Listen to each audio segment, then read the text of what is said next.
When I pulled up to his house the next morning, I could tell Kyle had cracked. His skin had taken on a yellowed color, and his voice was flat and void of emotion. "It's not over yet, Kyle," I said as he dropped into the seat next to me. "Yes, it is, Sam," he all but whispered. "No, I don't believe that. Kimber's dad is missing too, you know. Maybe it was him instead. That was... I couldn't bring myself to say it. We're living in hell.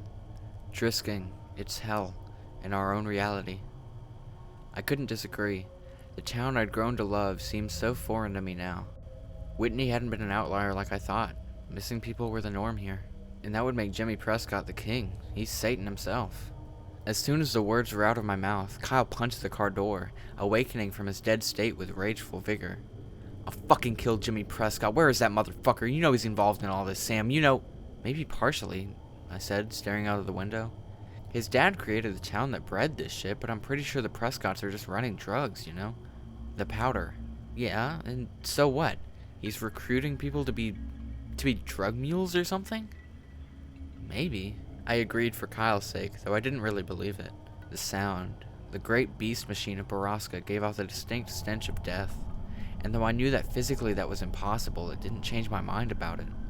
The air smelled different after the metallic wailing ended. We drove over to 4th Street Gourmet Coffee and Bakery and went in to buy our usual provisions of rock stars and monsters. As I paid for the 4 packs of cans, I saw Mira waiting on coffee at the end of the bar. I could tell immediately that she was in a good mood, something that I hadn't seen much of since I started working for her. It was probably a good time to tell her I was calling out of work for my 5th day in a row. "Hi, Mira," I muttered when I approached. I can't come in again today. I've got some really important..." "Sam! Oh my gosh, how are you?" Oh, okay," I stuttered. "Good," she said brightly. "Don't worry about coming in. I'll hold down the fort, and I'm sure I can call Emma in if I need any help. But really, Sam, what have you been up to lately? That's so important." My mind blanked. Just as I started to stutter out some bullshit about helping my dad, Kyle appeared behind me. "We're trying to find Borrasca," he said with all the gravitas of a eulogy. "Ah, yes. Owen told me you'd asked him about that. You know, that's just a story, Sam. That legend has been around since I was a kid." "Yeah, well, we're looking for our missing friend, Kimber. We think maybe she's there." I trailed off lamely. "Oh, really? I thought I heard the DeSteros were staying with relatives in Maine over the summer. Anyway, good luck, boys." "Thanks." Kyle's voice was sour, and I knew his patience was thin. When we got back into the car, we each popped open a can of Rockstar and started chugging. I knew better than to ask Kyle if he wanted to smoke, since I was sure he hadn't lit a bowl since before Kimber disappeared. He finished the energy drink in under a minute and crumpled the can in his hand. "I don't like your boss," he said. "Mira? Why not?" "I don't know. She's just off." "Well, I mean, she has been going through some things." I wasn't going to elaborate any further. "Why were you asking her husband about Borrasca anyway?" "I don't know. I was just making small talk, and I thought he might know. He seemed to know about a lot of other things." "And did he know?" "Nah." I took a long gulp of his sour drink and then choked on it when I remembered something Owen had said. "Well, actually, yeah.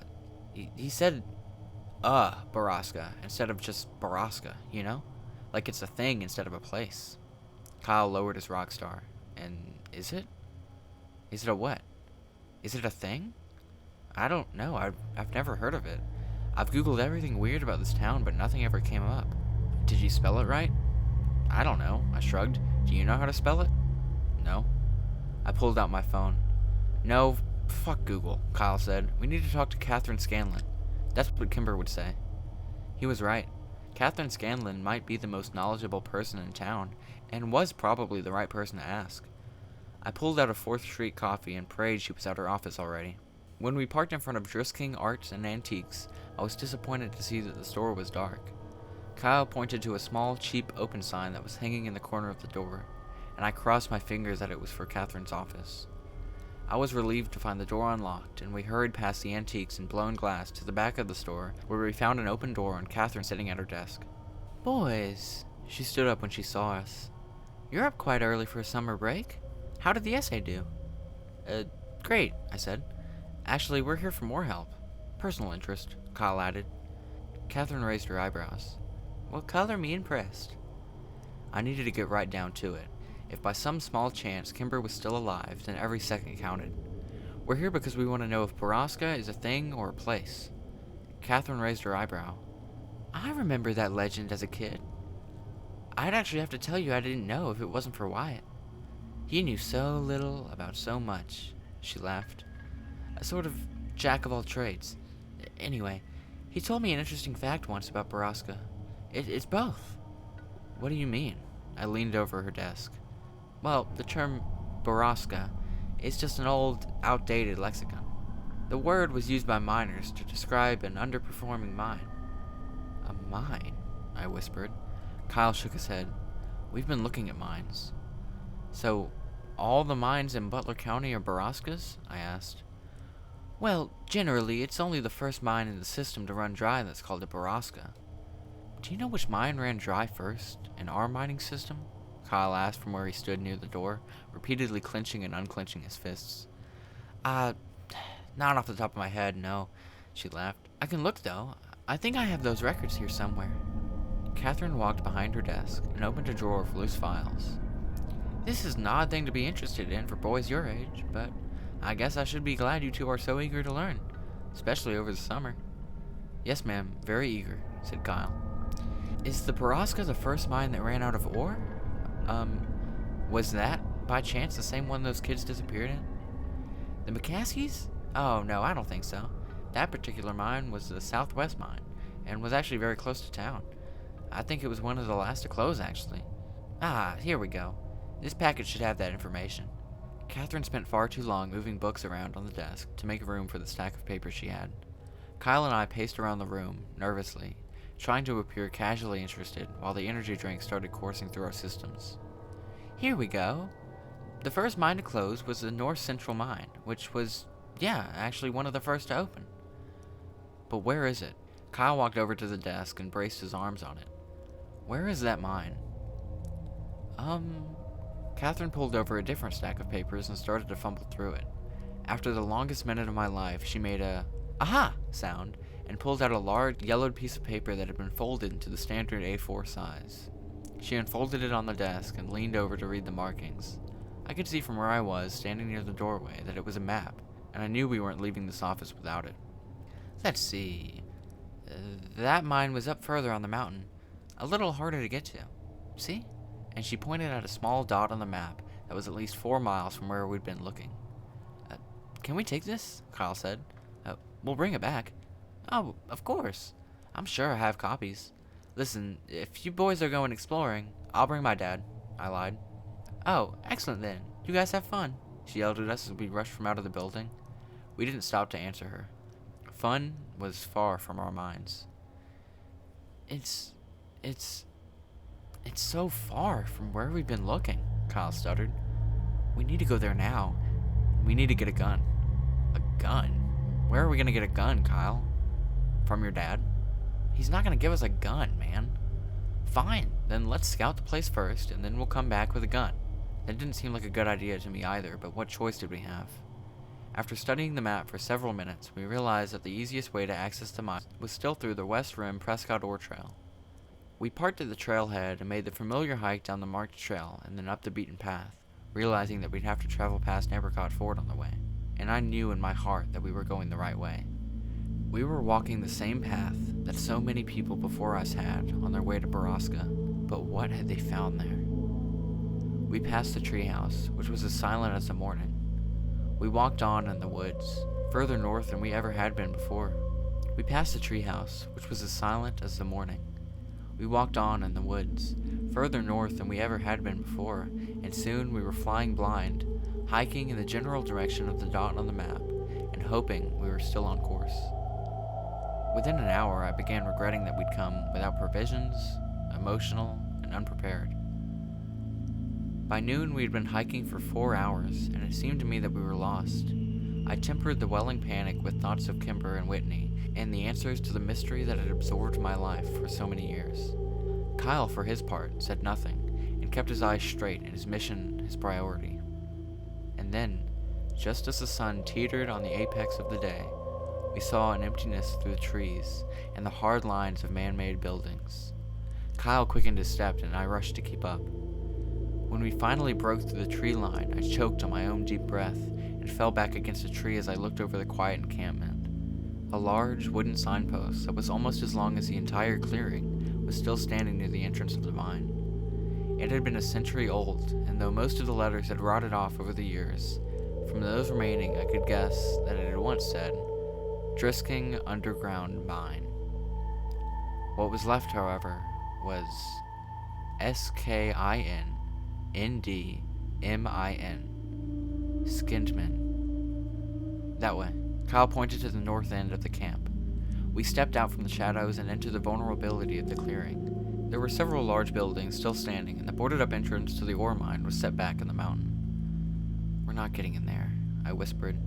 Let's try that building, he said, and pointed towards the one nearby, which was the largest and at least 2 stories tall. We counted to 3 and then ran across the camp to the large wooden doors of the old building. They were cracked open, and when we squeezed inside, I had no doubts that death was indeed present in Borrasca. We were standing in what I guessed was a refinery, and in the middle of the room was a large silver, conically shaped machine. A conveyor belt fed into it, and the room had a sour smell. Even the dirt beneath our feet seemed to have taken on a crimson tint. This is the machine. This is where they take them, I said. This is the place where people die. Kimber isn't here, come on. I was only too happy to squeeze back out the door of the building and tiptoe around the side. We rounded a corner and almost ran into a recently waxed, shiny green truck parked there. This is Jimmy Prescott's truck, I breathed. I know whose truck it is, Kyle growled. We were now on extraordinarily high alert.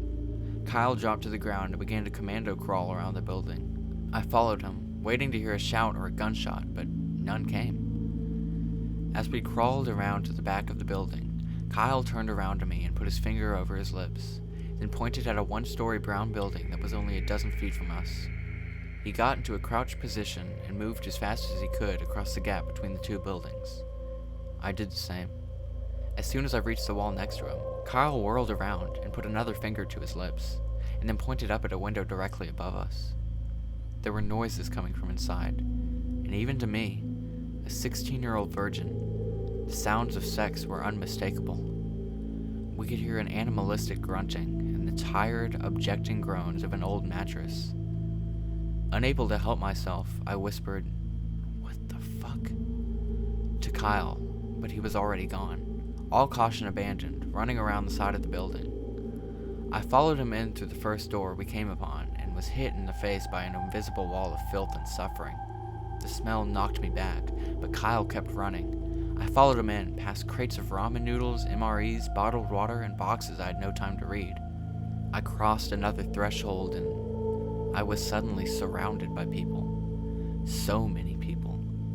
I skidded to a halt and realized I was standing in a sort of dorm.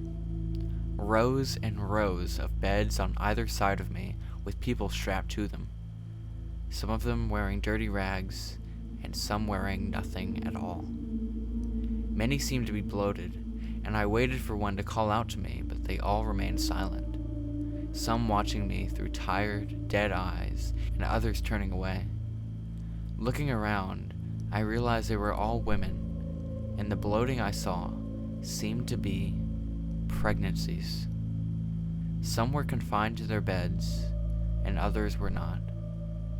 I looked around the room for Kyle and saw him standing a little further into the long room, looking back at me with the same confused, wild expression I was sure was on my face. I saw the realization cross his and called out to him, but he was already running again. I lost him before I'd taken 5 steps to follow. I figured it was probably best to just keep running, spread out, and look for Kimber.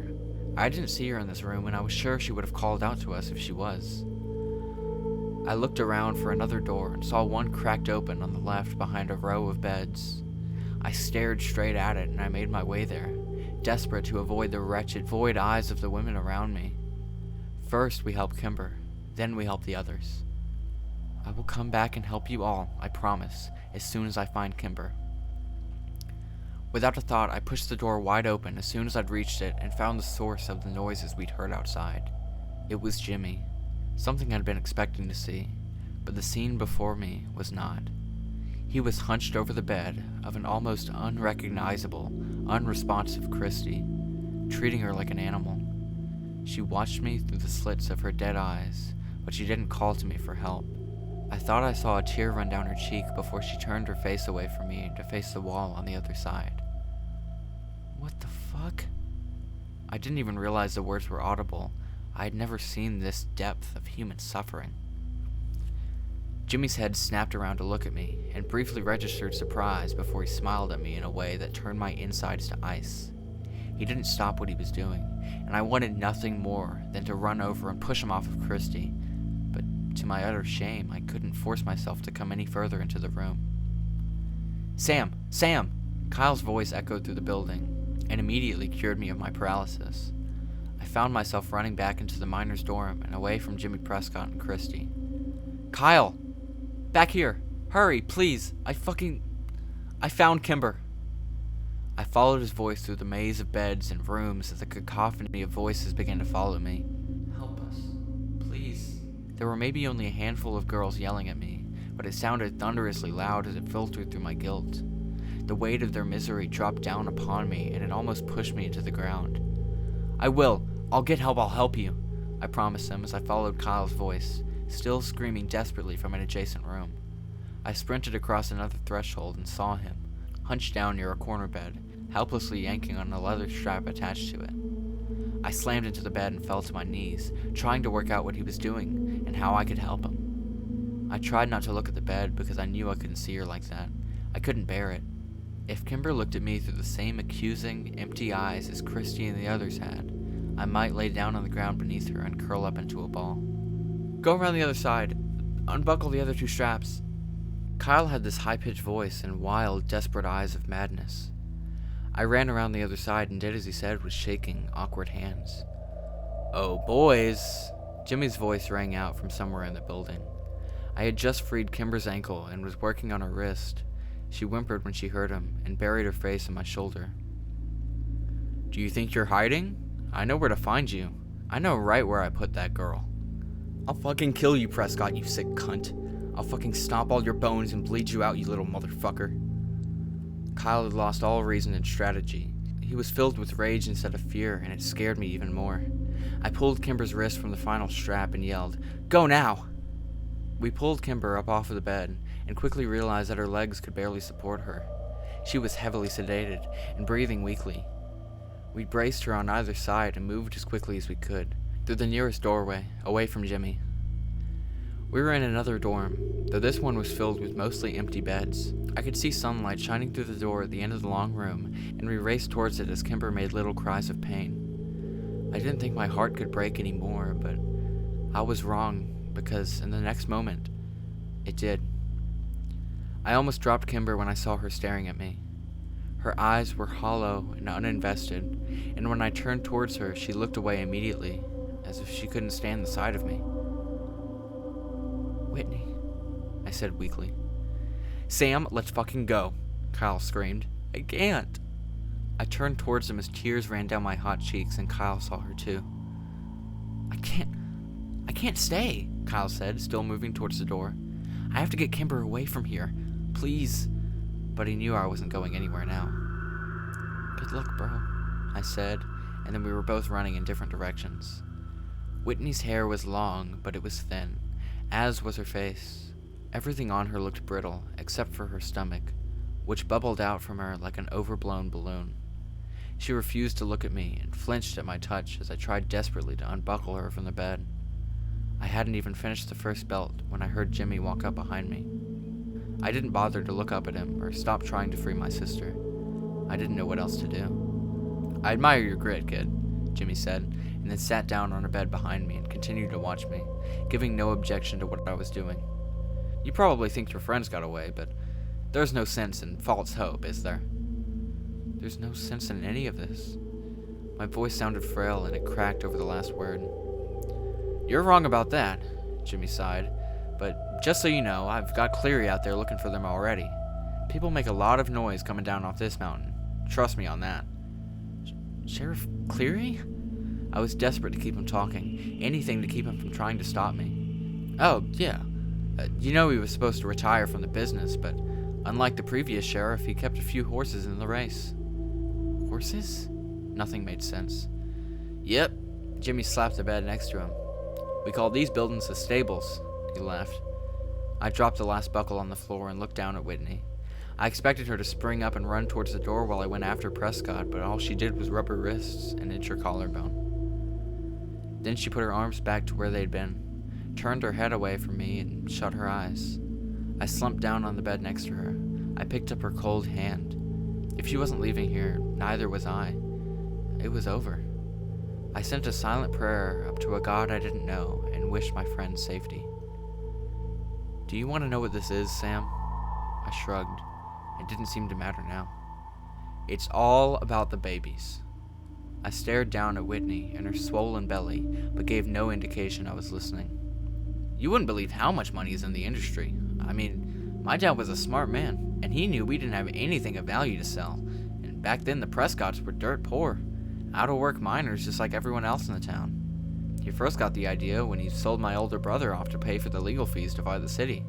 I mean, some people will pay 5 figures for a newborn, even back then. And the organizations that buy them, well, they buy in bulk.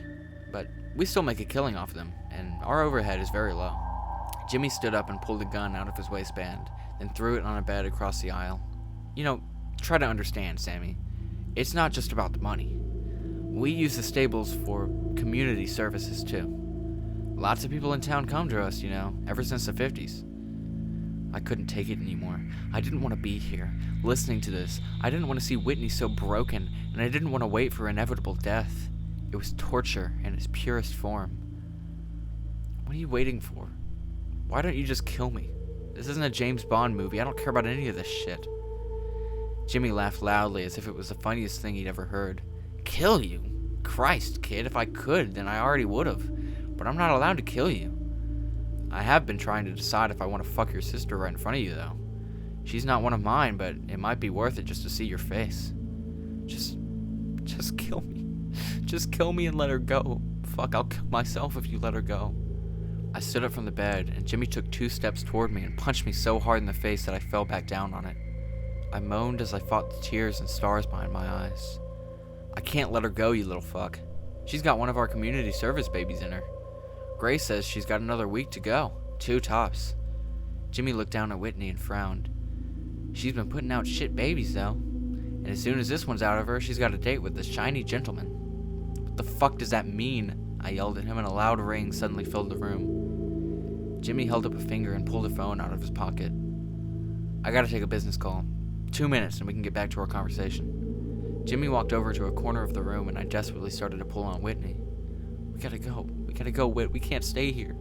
She kept her eyes shut and her body lax. Whitney, they're gonna kill you. My head whipped towards the door as I heard a truck skid in the dirt just outside of it. Jimmy ended his phone call, and Killian Cleary walked in, pushing a limping, bloody Kyle in front of him. Lose something, Prescott? Where's the girl? Couldn't find her. God damn it, Cleary, you fucked us. Go back out there and find that girl. Jimmy snatched his gun off the bed and shoved it into the back of his waistband.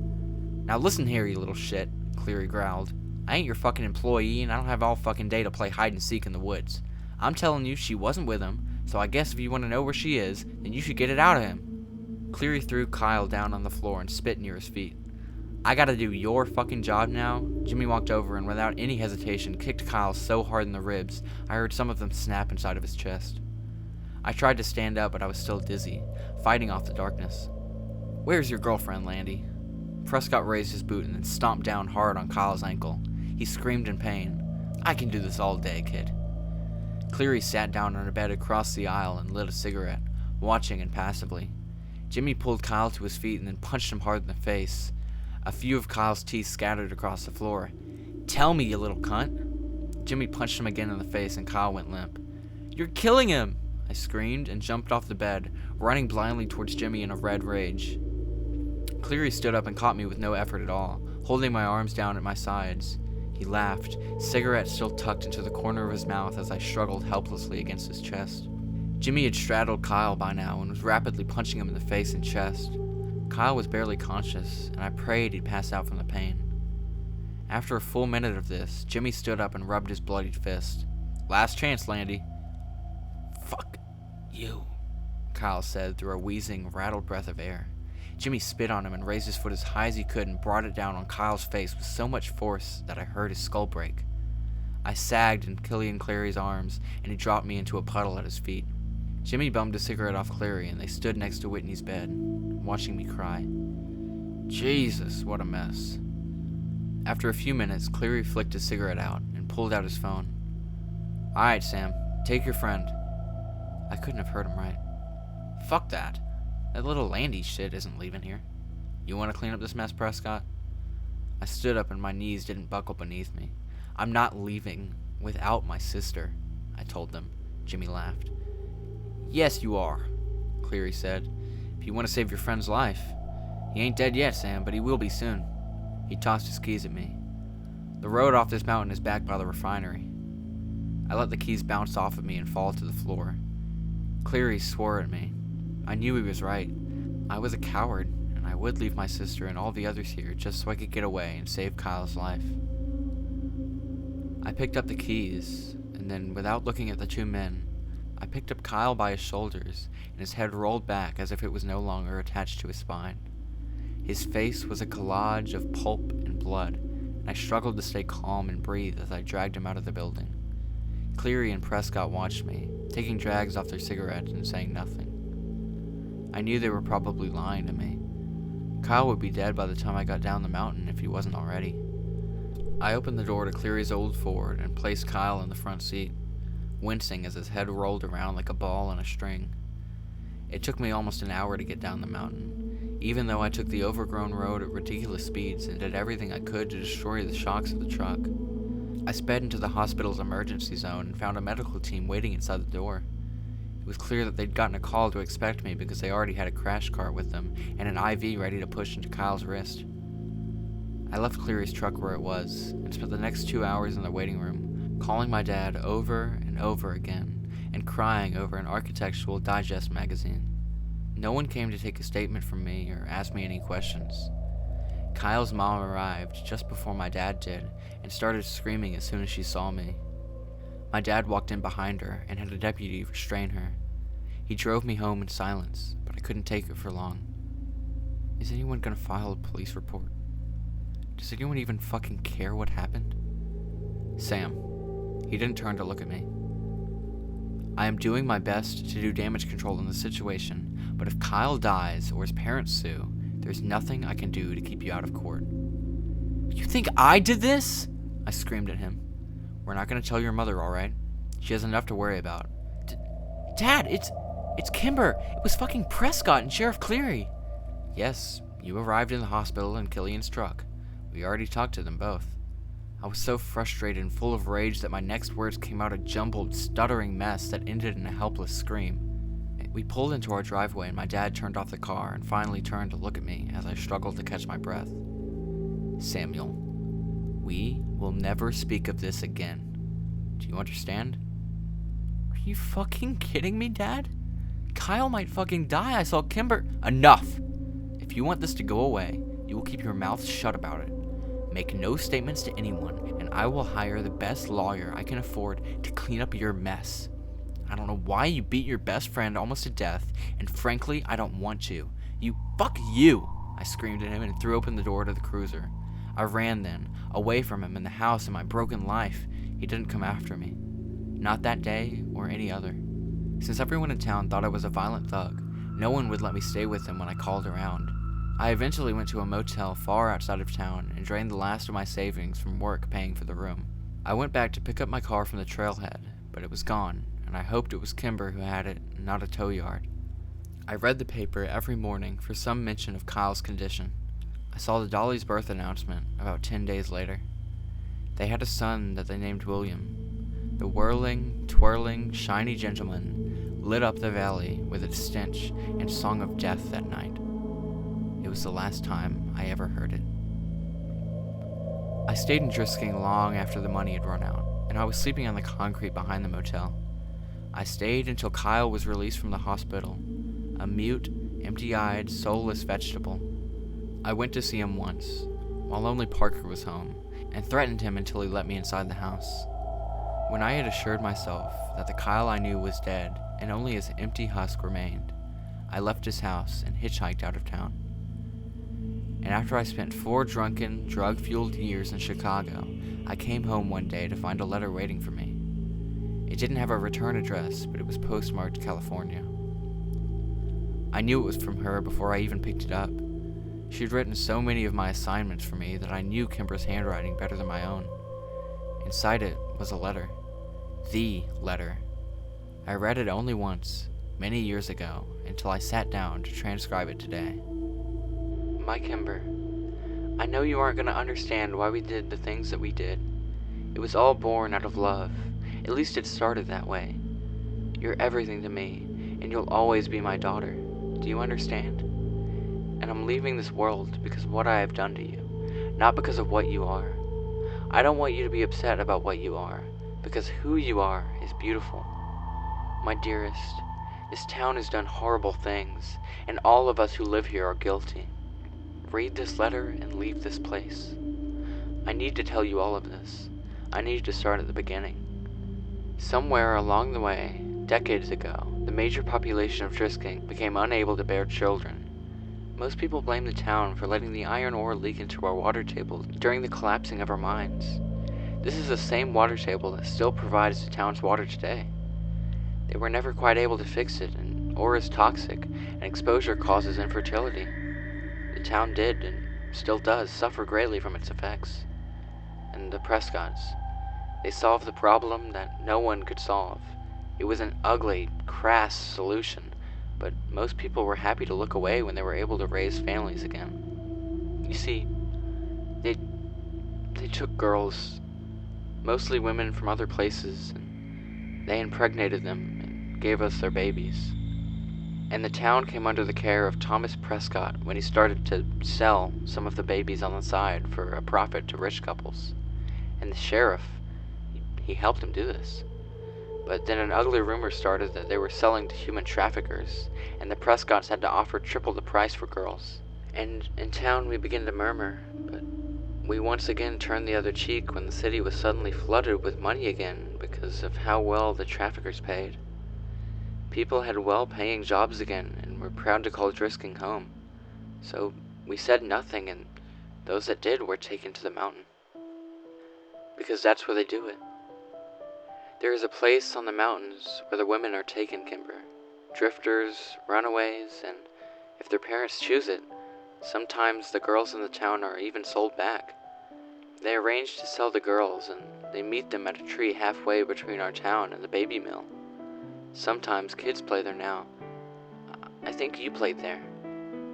The Prescotts and the sheriffs are the ones who impregnate the girls, and the children are named after them. P children for the Prescotts, and K children for the sheriff. And then when the women become too sick or too old to deliver profitable babies, they're sent through a giant machine that was used to refine ore, and their bodies are crushed, and the blood and skin stripped away, and what remains of them are their stolen children and the dust of their bones. And all that's left of their bodies is the powder that they spread over the mountain to hide our crimes. I'm telling you this, Kimber, because you are one of those children. Most of your friends are one of those children. Please get out of Drisking before your father finds his letter. Run away and never come back, and never speak of it to anyone. Their industry has deep roots now, and the traffickers have lofty connections. Don't tell anyone. Don't keep this letter. And don't look back. I love you. I'm sorry I have to leave you. We all have to answer for our sins, and I'm ready to burn in hell for mine. Love always and forever, Mom.